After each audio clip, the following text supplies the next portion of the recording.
आप देख रहे हैं शहर क्राइम डिजिटल न्यूज चैनल। नमस्कार, आप देख रहे हैं शहर क्राइम न्यूज और मैं हूं दिव्यांशी। शहर crime digital news channel Bharatvarsh में साहित्य अपना एक अलग और निराला स्थान रखता है और बात करें मध्य प्रदेश की तो इसने कई साहित्य से जुड़े चेहरे दिए हैं। मध्य प्रदेश में कई आयोजन सरकार और साहित्य संगठनों द्वारा किए जाते हैं, लेकिन इंदौर में 3 वर्षों से हो रहा लीड चौक फेस्टिवल अपना अलग ही महत्व और स्थान रखता है।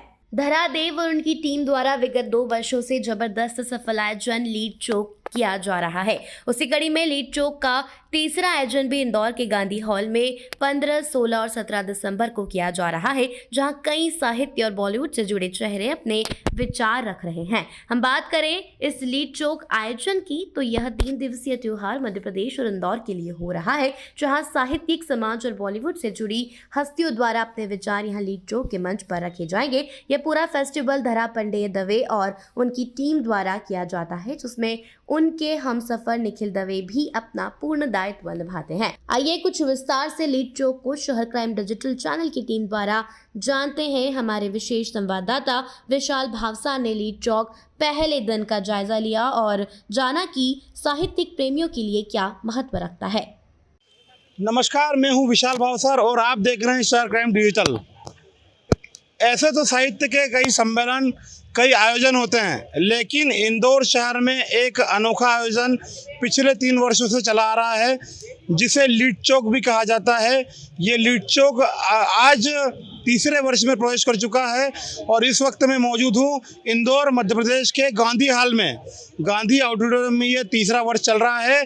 आज 15 दिसंबर को इसका पहला दिन है। यह जो आयोजन है ये अपने आप में मध्य प्रदेश के लिए खास महत्व रखता है और कई जो व्याख्यान देने वाले साहित्य से जुड़े लोग इसमें शामिल होते हैं। मैं कुछ लोगों से जानना चाहूँगा, लीड चौक की टीम से जानना चाहूँगा कि किस प्रकार ये जो पूरा साहित्य महोत्सव होता है, जो एक इंदौर के त्यौहार के नाम से जानाता है, वो होता है, क्या इसकी विशेषता रहती है और क्या अपना एक महत्व रखता है। मैं गांधी ऑडिटोरियम हॉल में, जहाँ पर लीड चौक जो त्यौहार फेस्टिवल मन रहा है और मेरे साथ कुछ साहित्य प्रेमी जुड़े हैं। साहित्य से प्रेमी नहीं है वो, कुछ न कुछ कला जगत से जुड़े हुए हैं। ऐसे ही कुछ लोग हैं, उनसे मैं जानना चाहूँगा किस प्रकार से आप यहाँ आए हैं, क्या आपने यहाँ देखा और क्या आप यहाँ समझ रहे हैं। मेरे साथ कुछ लोग हैं।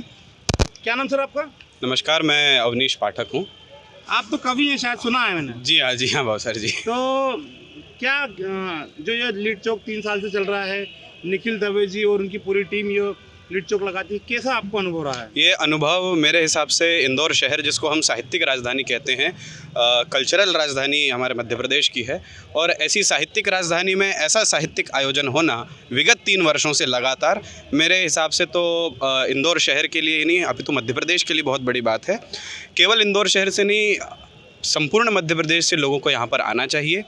इससे हमारे शहर में जो हमारी साहित्यिक धरोहर है, इसके बारे में हमें ज्ञात होता है। बहुत सारे स्पीकर्स बाहर से आते हैं, कुछ सेलिब्रिटीज़ आते हैं, उन सब से रूबरू होकर के अपने मन मस्तिष्क में जो भी हमारे प्रश्न चल रहे हैं उनसे वार्तालाप करने में बड़ी सहूलियत होती है, जिनसे हम सोशल मीडिया में बातचीत नहीं कर पाते हैं। यहाँ डायरेक्ट उनसे बातचीत करने का एक बहुत अच्छा अवसर लीड चौक हमें प्रदान करता है। आप पत्रकार भी हैं, पत्रकार की हैसियत से मैं पूछना चाहूँगा कि एक जो पत्रकारिता जगत में एक साहित्य जुड़ा हुआ है, उस प्रकार से आप इस कार्यक्रम को कैसे देखेंगे और इंदौर शहर के लिए? पत्रकारिता जगत की अगर मैं बात करूं तो मैं इंदौर शहर में हूं। यहाँ से प्रेस क्लब बहुत दूर नहीं है। आनंद मोहन माथुर जी, जिनका साहित्यिक अगर इतिहास हम छाने तो साहित्य में भी और पत्रकार, जैसा आपने बोला, जो सामंजस्य बिठा के वे चलते हैं, और हमेशा से ये रहा है कि पत्रकार और साहित्य, समाचार और साहित्य आपस में एक साथ चलते आए हैं। यही एक हम कह सकते हैं दिशा प्रदान करता है हमारे देश को, हमारे लोकतंत्र को और हमारे इस संपूर्ण भारतवर्ष को, हमारी संस्कृति को। आपके कुछ और बोलना चाहेंगे लोग? आप बात करिए। क्या नाम जी, कैसा लगा आपको यहाँ पर अनुभव कि एक लीड चौक हो रहा है, एक साहित्य का त्यौहार हो रहा है? सर, जब अब एक्चुअली क्या है, जब हम रेख्ता वगैरह प्रोग्राम देखते थे तो हम देखते थे कि यार हमें किसी कार्यक्रम के लिए उदाहरण के तौर पे लाल किला कवि सम्मेलन होता है तो हम देखते थे साहित्य के लिए हम दिल्ली की तरफ हमारी नज़रें होती थी। लेकिन आज समय परिवर्तित हुआ है। आज लोग हमारे इंदौर की ओर देख रहे हैं, आज लोग अयोध्या की ओर देख रहे हैं। हम सभी जितने भी लोग हैं अभी प्रेम भूषण जी महाराज को सुनने के लिए, उनके सत्र को सुनने के लिए आए हैं। तो ये बड़े गर्व का विषय है कि साहित्य, पूरे देश का साहित्य समाज आज इंदौर की तरफ देख रहा है। क्यों देख रहा है, उसके लिए लीड चौक ने भी कार्य किया है। इसलिए मैं लीड चौक की पूरी टीम को भी अपनी ओर से बधाई देना चाहता हूँ, पूरे काव्य जगत की ओर से बधाई देना चाहता हूँ। आगे भी ऐसे आयोजन हो। बिल्कुल, हम चाहते हैं कि आगे भी ऐसे प्रोग्राम्स हो और ऐसे प्रोग्राम्स इंदौर और इंदौर के अलावा बाकी शहरों में भी हो। और सबसे पहले तो अभी आज पहला दिन है, तो मैं आपसे ये अनुरोध भी आपके चैनल के माध्यम से करना चाहता हूँ कि लीड चौक के अंदर मध्य प्रदेश और आसपास के जितने भी युवा पहुँच सकते हैं वे पहुँचें, क्योंकि हमें उन हस्तियों से यहाँ रूबरू होने का अवसर मिल रहा है जिन हस्तियों को हम कहीं यूट्यूब के माध्यम से, बड़े बड़े चैनलों के माध्यम से सुनते हैं, या उनसे हम डायरेक्ट प्रश्न कर सकते हैं। हूँ मैं गांधी ऑडिटोरियम हॉल में, जहां पर लीड चौक जो त्यौहार फेस्टिवल मन रहा है, और मेरे साथ कुछ साहित्य प्रेमी जुड़े हैं। साहित्य से प्रेमी नहीं है वो, कुछ न कुछ कला जगत से जुड़े हुए हैं। ऐसे ही कुछ लोग हैं, उनसे मैं जानना चाहूँगा किस प्रकार से आप यहाँ आए हैं, क्या आपने यहाँ देखा और क्या आप यहाँ समझ रहे हैं। मेरे साथ कुछ लोग हैं। क्या नाम सर आपका? नमस्कार, मैं अवनीश पाठक हूँ।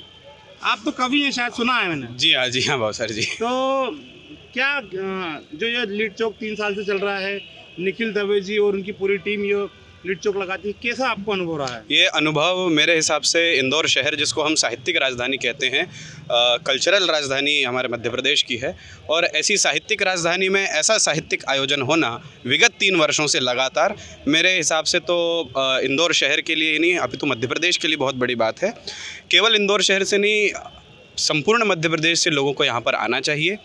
इससे हमारे शहर में जो हमारी साहित्यिक धरोहर है, इसके बारे में हमें ज्ञात होता है। बहुत सारे स्पीकर्स बाहर से आते हैं, कुछ सेलिब्रिटीज़ आते हैं, उन सब से रूबरू होकर के अपने मन मस्तिष्क में जो भी हमारे प्रश्न चल रहे हैं उनसे वार्तालाप करने में बड़ी सहूलियत होती है, जिनसे हम सोशल मीडिया में बातचीत नहीं कर पाते हैं। यहाँ डायरेक्ट उनसे बातचीत करने का एक बहुत अच्छा अवसर लीड चौक हमें प्रदान करता है। आप पत्रकार भी हैं, पत्रकार की हैसियत से मैं पूछना चाहूँगा कि एक जो पत्रकारिता जगत में एक साहित्य जुड़ा हुआ है, उस प्रकार से आप इस कार्यक्रम को कैसे देखेंगे और इंदौर शहर के लिए? पत्रकारिता जगत की अगर मैं बात करूं तो मैं इंदौर शहर में हूं, यहाँ से प्रेस क्लब बहुत दूर नहीं है। आनंद मोहन माथुर जी, जिनका साहित्यिक अगर इतिहास हम छाने तो साहित्य में भी और पत्रकार, जैसा आपने बोला, जो सामंजस्य बिठा के वे चलते हैं, और हमेशा से ये रहा है कि पत्रकार और साहित्य, समाचार और साहित्य आपस में एक साथ चलते आए हैं। यही एक हम कह सकते हैं दिशा प्रदान करता है हमारे देश को, हमारे लोकतंत्र को, और हमारे इस संपूर्ण भारतवर्ष को, हमारी संस्कृति को। उसी के करीब लीड चौक में जो लाइव परफॉर्मेंस चल रही है, 3 दिनों में करीबन 45 जो अतिथि आने वाले हैं, जो गेस्ट आने वाले हैं, उनके द्वारा जो की जा रही है। इस वक्त मेरे पीछे जो लीड चौक में सेलिब्रिटी हैं वो है संदीप हिंदुजा, जो कि एक एक्टर हैं। भैया से बातें करने में अपने सलाह तैयार रखिएगा, आपके पास भी आऊंगी मैं फिर से। एस्पिरेंट्स बचे हैं क्या? नहीं निकल नहीं गया क्या? या पीसीएस भी कर सकते हो? लगी फोटो लगी कमरे में, निकल जाएगा। अच्छा मैम, क्या नाम है आपका? नेहा अग्रवाल। ये क्या करती हैं? मैं प्रोफेशनली पेंटिंग्स करती हूँ, ऑन ऑर्डर करती हूँ, या मैं अपने जो मुझे पेंटिंग पर डिज़ाइन पसंद आता है वो बनाती हूँ, एंड दैट इज़ ऑनलाइन ही मेरे पेजेस हैं जिसके थ्रू मैं सेल करती हूँ। कब से कर रही हैं मैम आप? Professionally I am doing it since 4-5 years। लीड चौक में आपको ऐसा क्या लगा कि यहाँ आया जाए? लीड चौक मेरे लिए एक नया एक्सपीरियंस था टूवर्ड्स यूथ का, मतलब यूथफुल, जैसे हम लोगों के लिए एक नया एक्सपीरियंस है जहाँ पे वो मिल सके, एक प्लेटफॉर्म मिल सके to mix up with youth और जो लेटेस्ट ट्रेंड्स हैं और क्या चल रहा है ऐसे। पहली बार आए लीड चौक? लीड चौक मेरे लिए पहला इवेंट है ये वाला। आगे का प्लान है? आगे तो मैं बहुत सारे NGOs से जुड़ी हुई हूँ जहाँ मैं बच्चों को फ्री में ही पेंटिंग्स वगैरह कराती हूँ। आगे भी यही प्लान है कि कोई बेसिकली मुझे सिखाना, जो अंडर प्रिविलेज बच्चे हैं उनको सिखाना ज़्यादा अच्छा लगता है, जिससे मैं मेरी कला बेचना, सिर्फ जो मेरे कैनवस है वो बेचना चाहती हूँ, पर मैं सिखाने के लिए वो प्रोफेशनली फ़ीस नहीं लेना चाहती हूँ। वो मैं थोड़ा सोशल कॉज में वर्क करना, जैसे आपका पहला प्रोफेशन क्या है, यही है या कुछ और है? प्रोफेशन में तो house wife as a professionally ऐसे पढ़ी लिखी मतलब ऐसे I have done MBA but professionally into paintings I am now.